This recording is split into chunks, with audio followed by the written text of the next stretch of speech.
한 달 전쯤입니다. 교회로 편지 한 통이 배달이 되어 왔습니다. 한국에서 온 편지인데 목양교회 담임 목사 앞으로 되어져 있는 편지였습니다.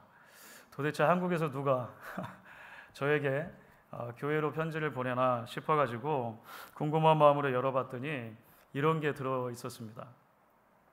사진을 보시면 잘 안 보이실 것 같은데요. 재림 예수교 천국 복음 전도회 초막절 회관이라는 한국의 한 2단에서 보낸 편지예요. 어떻게 알고 저희 교회 주소까지 한국에서 공을 들여서 미국에 보냈더라고요. 이 얼굴이 실린 이가 구인회라는 분이던데 제가 이제 찾아봤습니다. 하도 궁금해가지고 1941년생이고 1976년도에 이미 사망하셨어요. 살아생전에 이분이 자신이 육신을 입고 온 재림 예수다 이렇게 이제 가르쳤다는 거죠. 1976년도에 정부 당국의 대대적인 사이비 종교 일제 단속 기간이 있었대요. 그때 이분이 이제 잡혀 들어가 가지고 감옥에 있다가 감옥에서 이제 사망한 것입니다. 34세. 예수님이 33살에 우리가 돌아가셨다고 보통 알고 있으니까 이게 좀 겹치기도 하고 그렇죠. 그래서 이제 이분을 따르는 사람들이 그 사건을 이제 재림 예수님이 성경을 따라서 고난받고 죽은 사건이다 이렇게 이제 하면서 이분을 믿어야지만 새 하늘과 새 땅에 들어갈 수 있다 이렇게 이제 가르친다는 거예요. 조금 더 신박한 가르침도 있더라고요. 그러면 새 하늘과 새 땅에 어디 임하는가 궁금하잖아요. 새 하늘과 새 땅에 어디 임하는가. 이분들 교회가 있는 서초구 양재동에 양재천 옆에 임한다 이렇게 말하더라고요. 그리고 또 뭐 태극기가 하나님의 형상이다 그래가지고 태극기를 깊이 묵상해야 된다. 은혜가 있다. 막 이렇게 가르치는 것 같아요. 이건 어떻습니까? 사실 뭐 조금만 생각해도 말도 안 되는 이야기처럼 느껴지죠. 논리도 굉장히 허술하고 제가 하도 3개를 보냈더라고요. 어떻게 저희 교회 교육자가 3명인 줄 알고 그래서 우리 교육자들이 나눠줬어요. 한번 읽어봐라 비판을 좀 해봐라 하고 이제 나눠줬는데 뭐 교리도 굉장히 천박하다 말할 수 있을 것 같아요. 그런데 이분이 돌아가신 지가 이제 50년 가까이 되는데 아직도 이분을 믿는 사람들이 있다는 것 아닙니까? 많지는 않아도 소수이지만 있다는 사실이 좀 놀라웠어요. 그래서 미국까지 굳이 우편값을 들여가지고 편지를 보내는 거잖아요.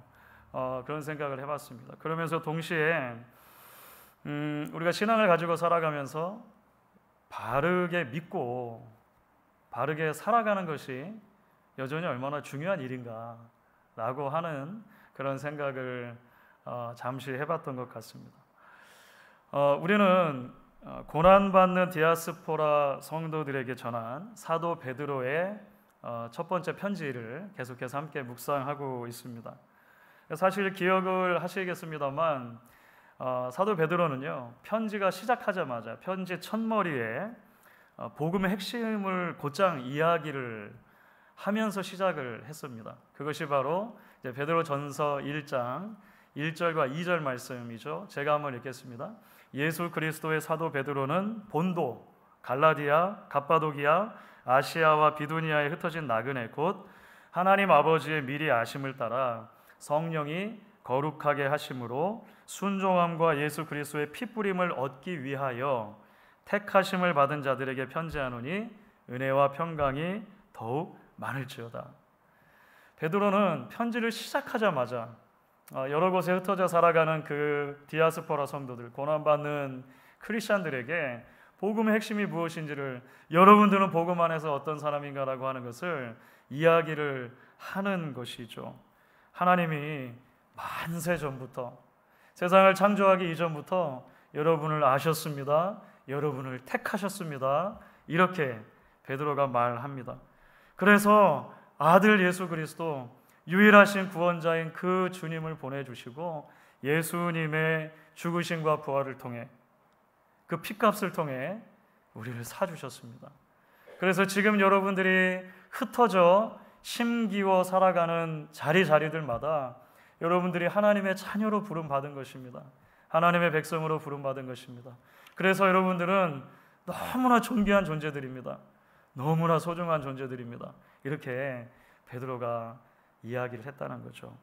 여러분, 이제 오늘 우리가 읽은 짧은 구절, 오늘 두 구절만 읽었죠.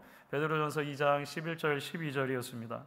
베드로가 1장 1절과 2절에서 이미 사용했던 언어를 다시 반복해요. 그러면서 예수님 안에서 그렇게 택하심을 받고 그렇게 구원을 받은 하나님의 자녀들에게 요구되는 삶의 방향이 무엇이고 삶의 목적이 무엇인가 다시 한번 설명하는 것입니다.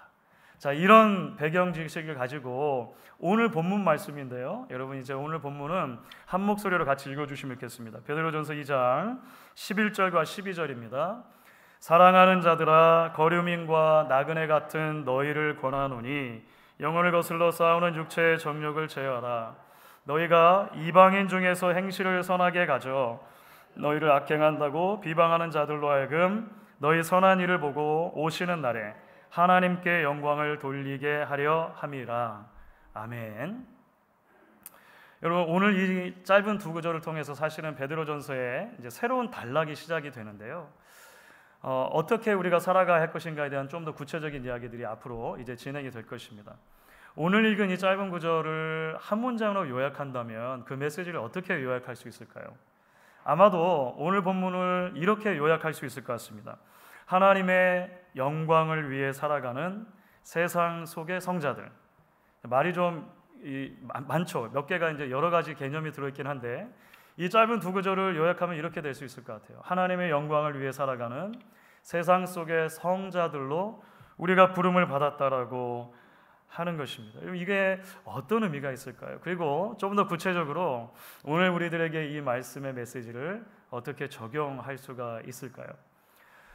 우선은 세상 속의 성자들이라고 하는 개념에 좀 주목을 해보기를 원합니다. 이 세상 속의 성자들이라고 하는 개념은 사실 성경의 가르침을 따라 청교도들도 많이 이야기했던 개념입니다. 그러니까 성자들, 세인트들이 산속, 세상과 떨어진 저 멀리에 있는 것이 아니라 수도원에 있는 것이 아니라 지금 우리가 살고 있는 이곳에서 우리는 성자들로 부름을 받았다.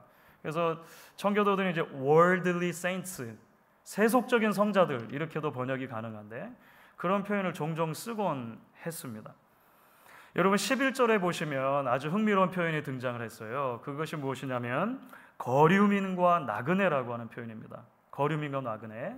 제가 말씀드렸던 1장 1절에서 다시 반복된다는 용어가 나그네라는 용어죠.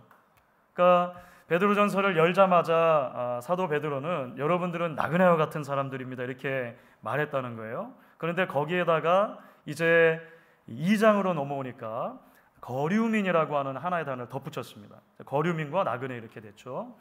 사실 이 거류민과 나그네는 같은 의미를 가진 두 개의 단어라고 생각하시는 게 좋을 것 같습니다. 그러니까 서로 다른 의미를 가졌다기보다 같은 의미를 가졌는데 거류민으로도 표현하고 나그네로도 표현한 것이죠.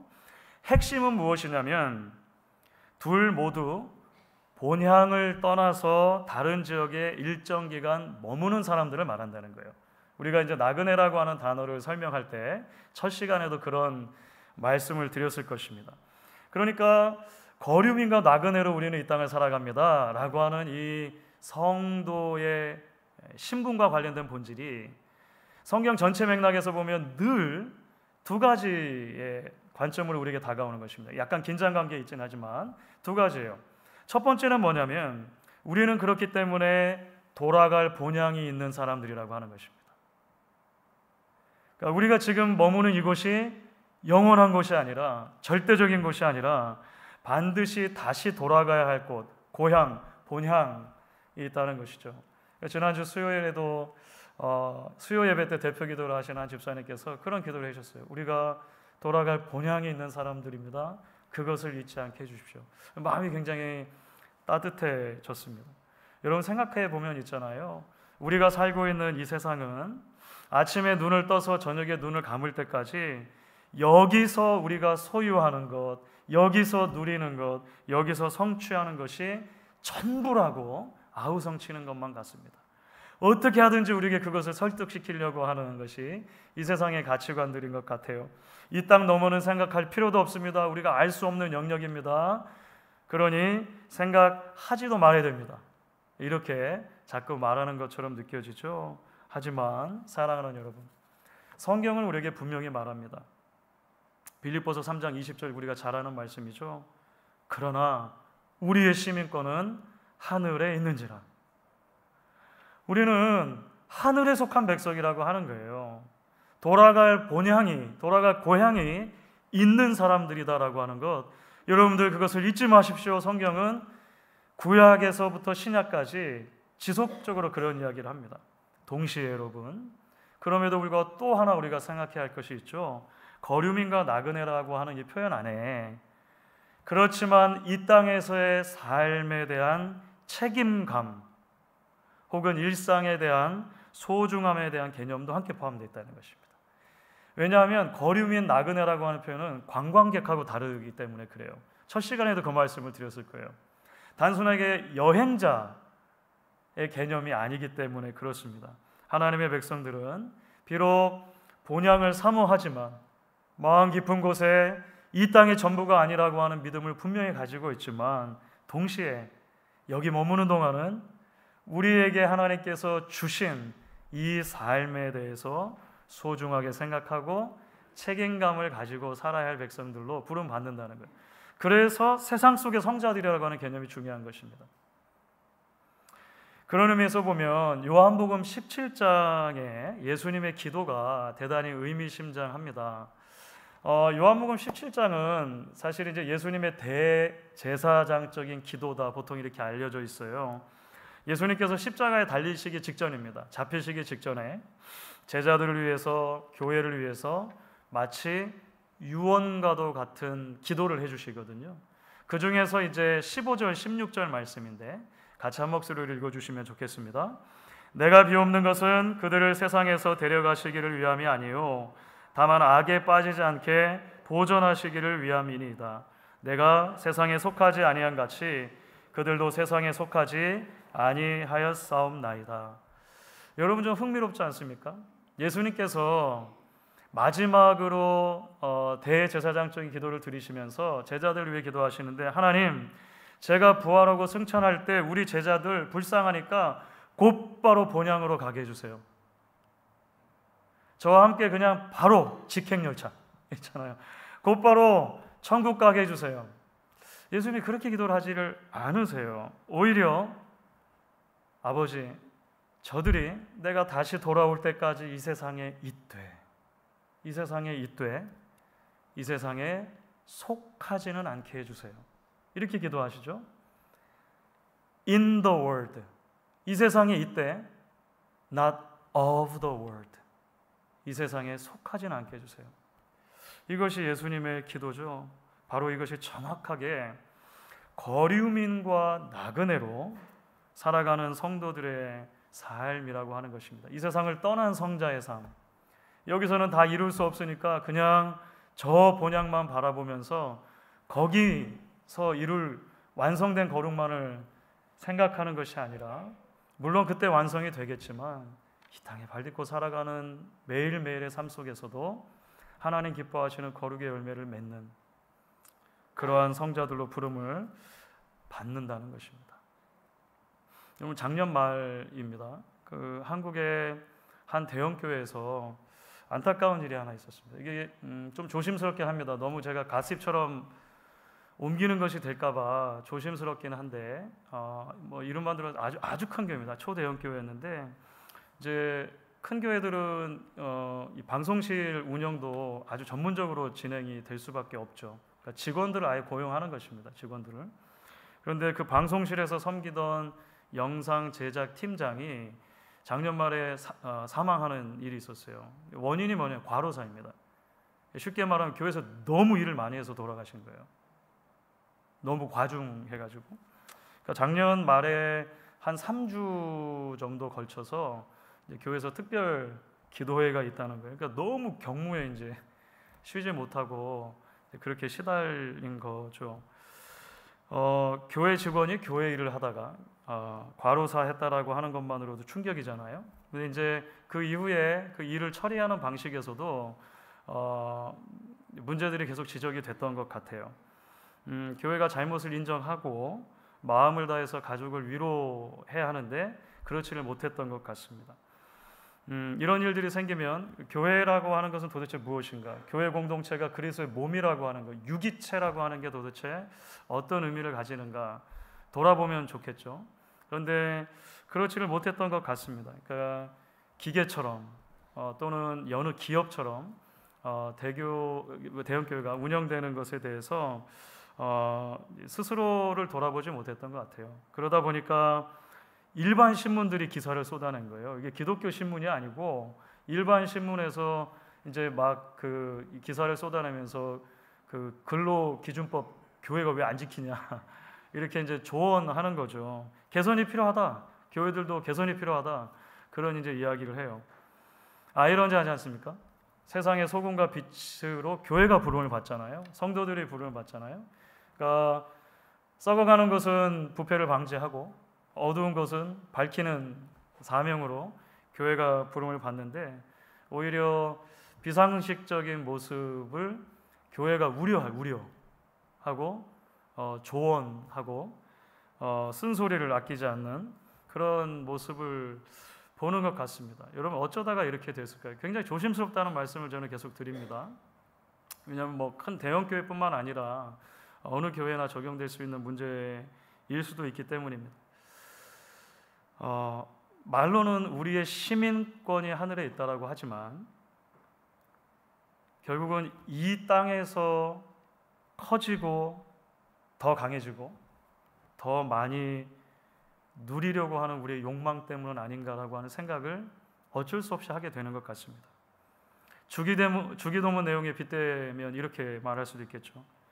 늘 우리는 주기도문을 통해 고백합니다. 주님의 이름이 거룩히 여김을 받으시옵소서. 하지만 실제로는 내 이름이 더 높여지기를 원하는 것이죠. 당신의 나라가 임하시옵소서 기도하지만 실제적으로는 Let my kingdom come. 내 왕국이 이루어지기 원합니다. 당신의 뜻이 이루어지기 원합니다. 기도하지만 실제로는 오로지 내 뜻만이 관철되기를 원합니다. 우리 안에 있는 이런 욕망들이 세속적인 욕망들이 교회로 하여금 그리스도의 건강한 몸으로서의 기능들을 지속적으로 방해하는 게 아닌가 생각을 하게 돼요. 그렇기 때문에 여러분 이제 우리는 오늘 말씀의 핵심이 되는 두 번째 부분으로 주의를 기울이게 됩니다. 그것은 바로 하나님의 영광이라고 하는 부분. 하나님의 영광. 국민학교 때 과학 시간에 그 실험을 했던 내용이 기억이 나요. 리트머스 종이를 가지고 실험을 합니다. 요즘에도 하는지는 잘 모르겠어요. 리트머스 종이라고 이런 기억 나십니까? 이게 산성과 알칼리성을 구분하는 이 지표로 사용이 되잖아요. 그래서 알칼리성에 담그면 파란색으로 변하고 산성에 담그면 빨간색으로 변하고 선생님들이 시험에 나온다 산불로 외워라 산에 닿으면 붉은색 된다고 그렇게 이제 선생님들이 많이 강조하셨던 게 지금도 기억이 나요. 그래서 뭐 식초에도 담가보고 비눗물에도 담가보고 했습니다. 사랑하는 여러분, 하나님의 백성에게 그 신앙의 현 주소를 짚어볼 수 있는 가장 중요한 리트머스 종이가 있다면 무엇일까요? 저는 그것은 하나님의 영광이라고 하는 개념이다 생각을 합니다. 왜냐하면 하나님의 영광이라고 하는 개념은 결국은 우리의 존재 목적과 맞닿아 있기 때문입니다. 구약에서 이사야 선지자가 이사야서 43장 7절에 이렇게 말을 합니다. 여러분 같이 한번 읽어주시겠습니까? 내 이름으로 불려지는 모든 자 곧 내가 내 영광을 위하여 창조한 자를 오게 하라. 그를 내가 지었고 그를 내가 만드느니라. 인간의 창조 목적, 살아가는 목적이 하나님의 영광이라고 하는 주제와 맞닿아 있다는 거예요.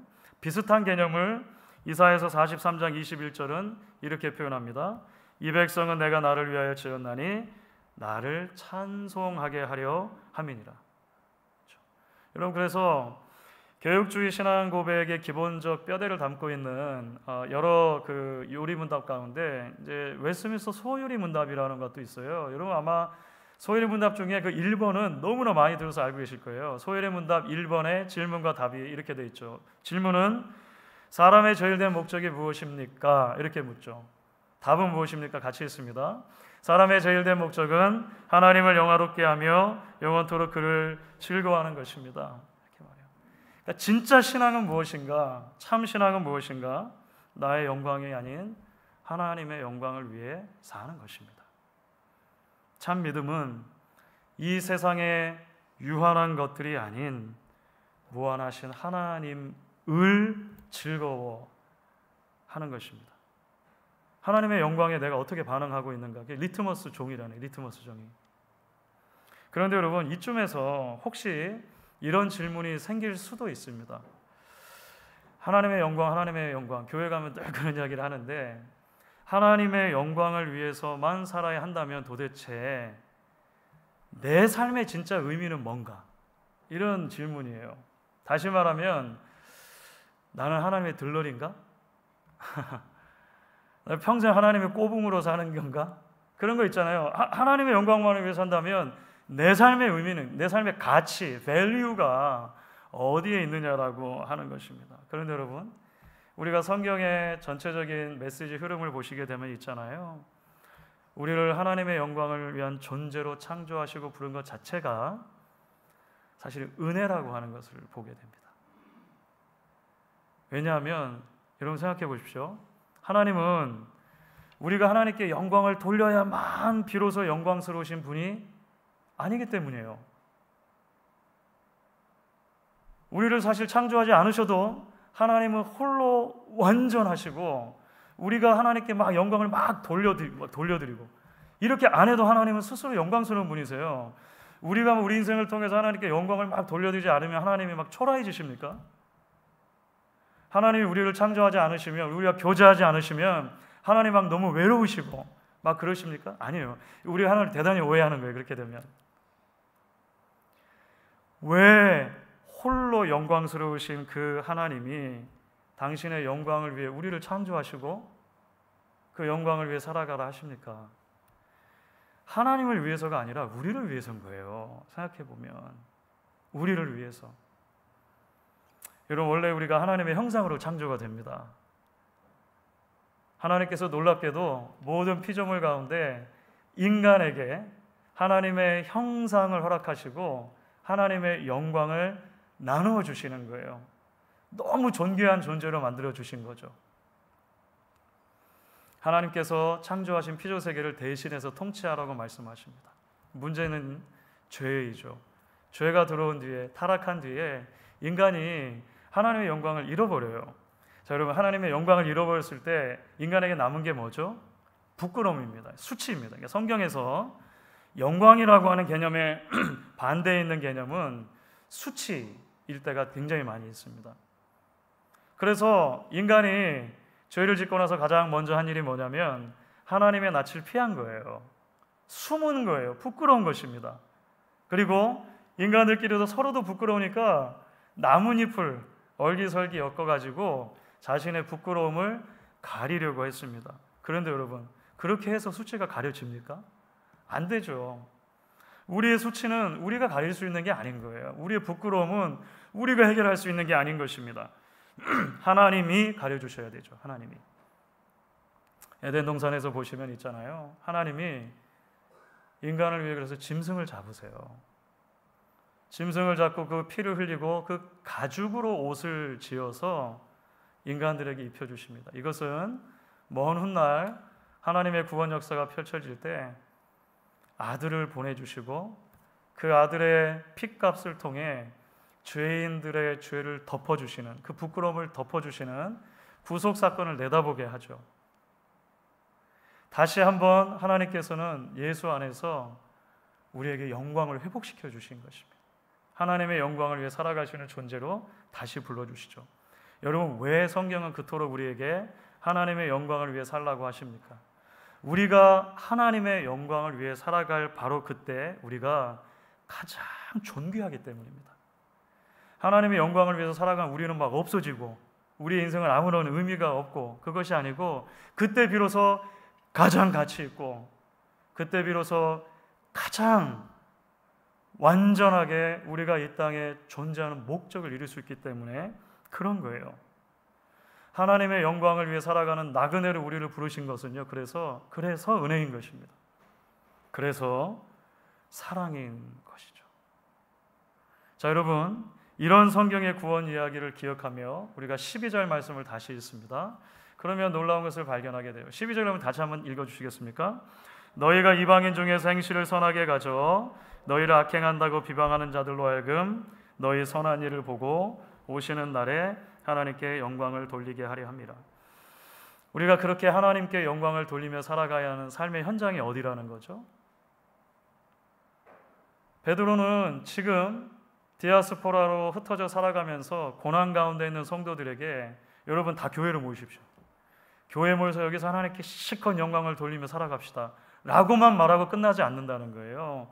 여러분들이 이방인 중에서 지금 발딛고 살아가는 바로 그곳에서, 힘든 그곳에서, 고난받는 그 자리에서 하나님께 영광을 돌리며 살아가십시오 라고 불러요. 한 책에서 읽은 내용입니다. 어느 회사에서 교회 다니는 그리스도인들끼리 신우회를 조직했습니다. 그런 일들 종종 있잖아요. 한국에서 신우회라고. 이분들이 점심시간마다 모여가지고 예배를 드리고 성경 공부를 하고 이렇게 했습니다. 그런데 회사 안에서 문제가 된 거예요. 비판을 받기 시작한 것입니다. 왜 자꾸 이렇게 모이느냐.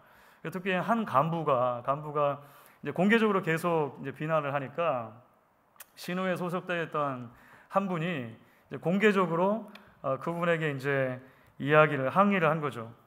아니, 대한민국은 신앙의 자유가 있는 나라가 아닙니까? 우리가 점심시간에 기독교인으로 모여가지고 이렇게 모임 가는 게 무엇 때문에 비난합니까? 명백한 종교 탄압이 아닙니까? 이해가 되죠? 그랬더니 이제 그 간부가 어이없다는 듯이 이렇게 말했다는 것입니다. 나는 당신들이 뭘 믿든지 관심도 없습니다. 내가 관심 갖는 것은 여러분들이 왜 점심시간에 예배드리고 근무 시간이 시작된 지 1시가 넘어서야 점심 먹으러 가느냐는 것입니다.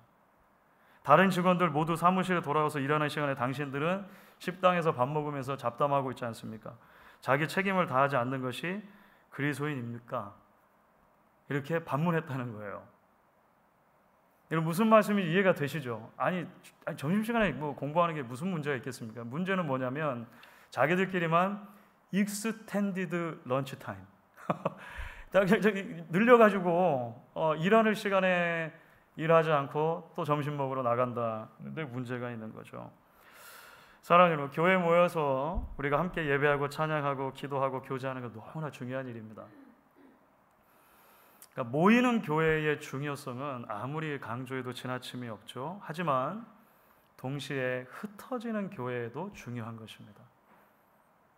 모임을 통해 하나님께 영광을 돌리는 것만큼이나 중요한 것이 흩어진 자리에서 하나님께 영광을 돌리는 것입니다. 여러분 한 사람 한 사람이 한 지역교회 일원으로 그리스도의 몸의 지체로 부름받을 뿐 아니라 여러분이 발딛고 살아가는 모든 곳에서 그것이 어떠한 삶의 의무와 책임으로 주어졌든지 간에 어떠한 섬김으로 주어졌든지 간에 그곳에서 교회가 되라는 부름을 받았다는 것이죠. 우리가 어떤 교회를 다니느냐는 것도 중요하지만 내가 어떤 교회가 되느냐라고 하는 것도 중요한 것이죠.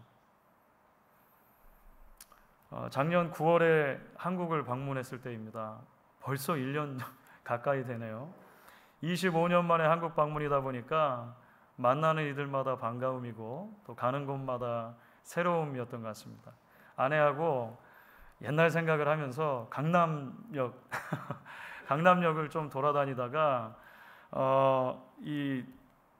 너무 흥미로운 그 간판 하나를 봐가지고 제가 사진을 찍어왔어요. 이제 뭐 도너스 꽈배기 파는 노점상 그냥 길거리에 강남역 근처에 노점상인데 이게 잘 보이시는지 모르겠어요.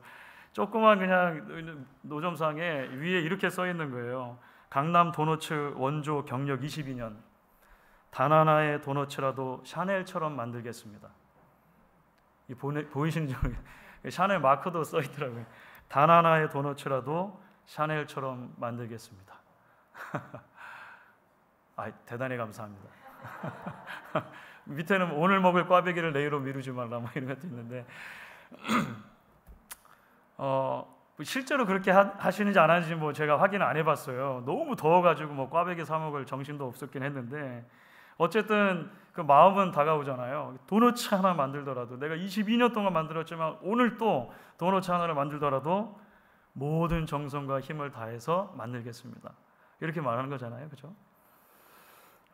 그걸 읽으면서 이제 한 신앙인의 말이 떠올랐어요. 이런 말이 있습니다. 기독교 신발 장인은 신발에 작은 십자가를 붙이는 것으로 자기네 의무를 다하는 게 아니라 좋은 신발을 만드는 것으로 신앙의 의무를 다하는 것이다. 이런 말을 해요. 이게 한때는 인터넷에서 마틴 루터가 이야기했다라고 알려져 있었으나 제가 모든 자료를 검증하고 크로스 체크해 보니까 그건 아닌 것 같아요. 누가 그냥 말한 것 같긴 해요. 그런데 말 자체는 중요한 인사이트가 담겨 있다 이런 생각을 합니다. 여러분, 하나님은 우리를 세상 속의 성자들로 부르십니다. 단 하나의 옷을 빨더라도 주의 일을 하듯 하는 삶이죠. 단 한 사람의 손님을 대할 때라도 주께 하듯 하는 삶입니다. 단 한 권의 책을 읽더라도 주의 영광을 위해 하는 삶입니다.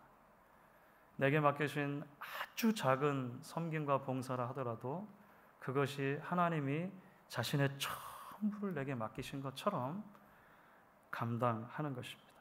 모여있을 때나 흩어져 있을 때나 교회가 되는 저와 여러분, 모여있을 때나 흩어져 있을 때나 우리 삶 전부를 하나님께만 영광 올려드리는 것으로 열매 맺는 저와 여러분 되실 수 있기를 주의 이름으로 축원하겠습니다.